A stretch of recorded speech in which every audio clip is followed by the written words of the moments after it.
デザイナーの花江です。今回は私のファッションコーディネートについてお話ししたいと思います。以前からお伝えしているんですけれども、私は普段から優雅を着用しています。と言いますのも、もともと私はファッションに対してちょっと苦手意識だったりだとか、どういう服を着たらいいかわからないっていうところから、この優雅っていうブランドが始まっているというところもありまして、自分で言うのもなんですけれども、優雅を着ていれば結構恥ずかしくないっていうふうに思ってるんですね。で、私のデザインに対してもディレクターののりきさんに目を通してもらったりだとかしていて、デザイン自身にもすごく自信を持っています。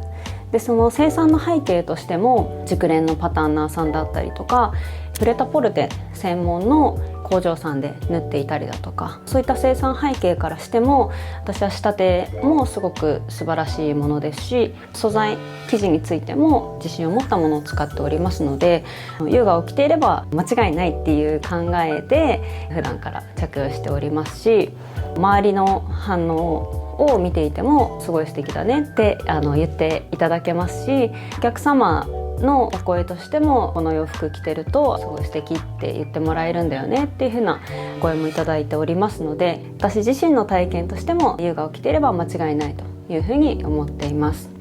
で、普段優雅を着用する際にですね、どんなものを一緒にコーディネートしているかっていう観点でもお話しできればと思っております。具体的なアイテムの話もできればと思っています。では早速話していきたいんですが、今日は2つのコーディネートをお伝えしたいと思います。まず1つ目のコーディネートはですね、優雅のセットアップにインナーはマルーというブランドさんのニット、それからチャーチのローファーと最後に祖母のコートを羽織っております。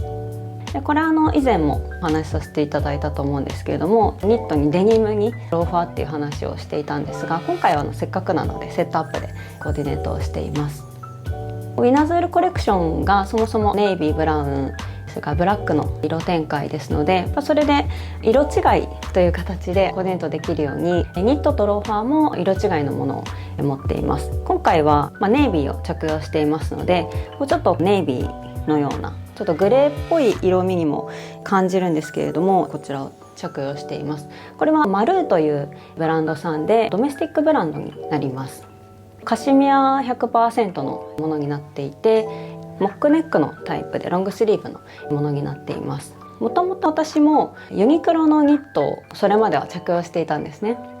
で、この素材感だったりとか、優雅の組み合わせとしても全く問題ないというふうに思っていたんですけれども、普段も着用しています。ただ、優雅の商品の撮影を行う際にですね、せっかくなのでもうちょっとグレードアップしたようなニットが欲しいなと思いまして、一日中実は撮影のためにこのニットを探した日がありまして、新宿に行ったり渋谷に行ったりいろんな店舗を回った末に、ちょっとあんまりピンとこないなと思っていて、一番最後に向かったのがビームスだったんですけれども、ヘトヘトになりながら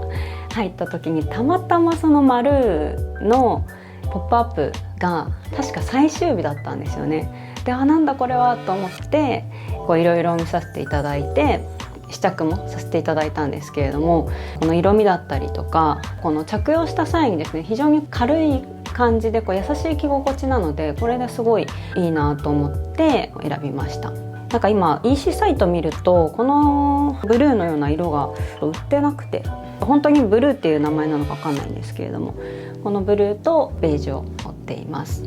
で、それからですね、ローファーですね。ローファーはチャーチのローファーを履いております。で、これはですね、今回はお色味としてはブラウンを履いております。で、これもブラウンとブラックを持っているんですけれども、もともと優雅に合わせるのはローファーみたいなボリュームのある靴の方がいいかなと思っていて、ローファーを選びました。今このブラックとブラウンを持ってるんですけど、もともとはブラックだけ持っていたんですね。で、後からブラウンを買い足した形なんですけれども、このブラックのチャーチのローファーを見つけたのが、京阪百貨店さんに初めて優雅を見せに行く時に、翌日でしたかね、ちょっとせっかくだからアウトレットに行こうって話になって、サンタのアウトレットに行って見ていたら、そこにですねチャーチのローファーがあって、これはいいなと思ってたまたまつけました。で、私はサイズが 22.5 センチなんですけど、身長が160センチの割に足のサイズは結構小さめなんですけど、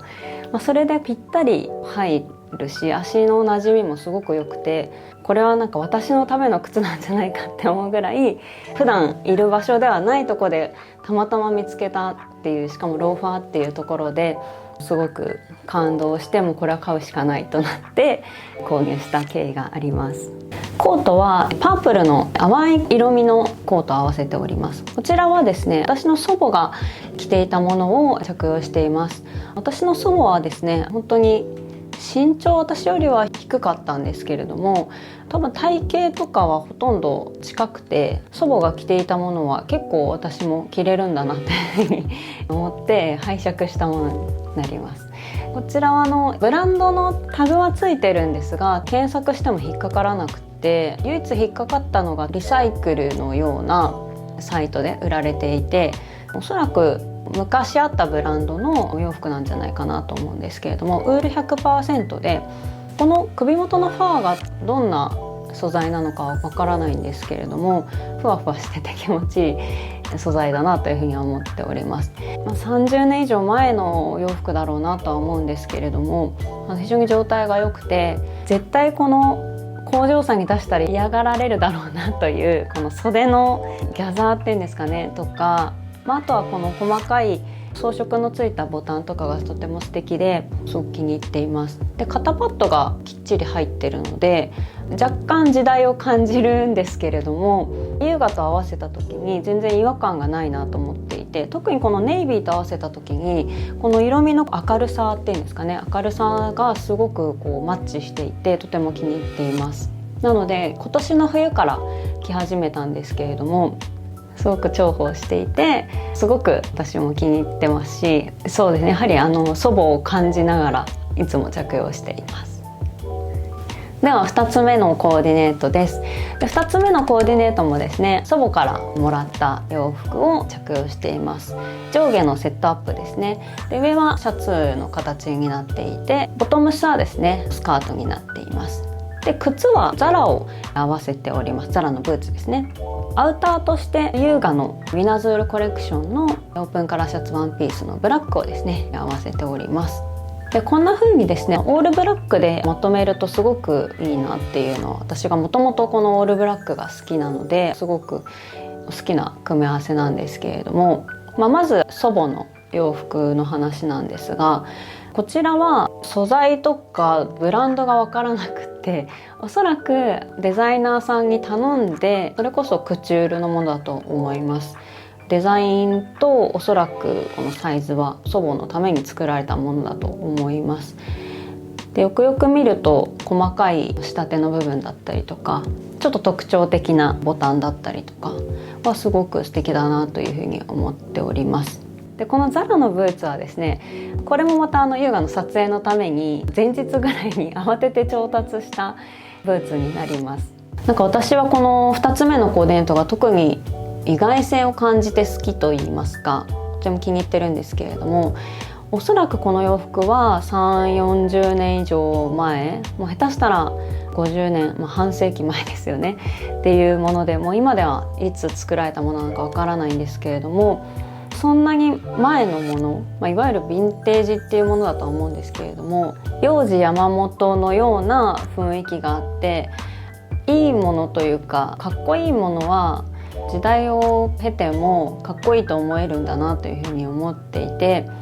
これにこの優雅の洋服を合わせてもっても違和感がないなっていうふうに思っております。全体的に丈が長いものでまとめているので、特にコーディネートとしてもすごく違和感がないですし、私が一番好きなのが、以前にもお伝えしたと思うんですが、洋服がかっこいいなって思う時って街で着用して風になびいた時とか、人が動いた時に洋服も一緒に動きが出るというところが洋服がかっこいいなと思うところなので、なんかそれをまさに体現しているようなコーディネートだなと思っていて、すごく気に入っています。コーディネート2つお話ししてまいりましたが、今回お話しできなかったメガネだとかアクセサリーだとか、そういったところはですね、もしご好評いただけましたら続編としてお話しできればなと思っております。今回お話しした内容が皆さんに少しでも何か参考になれば幸いです。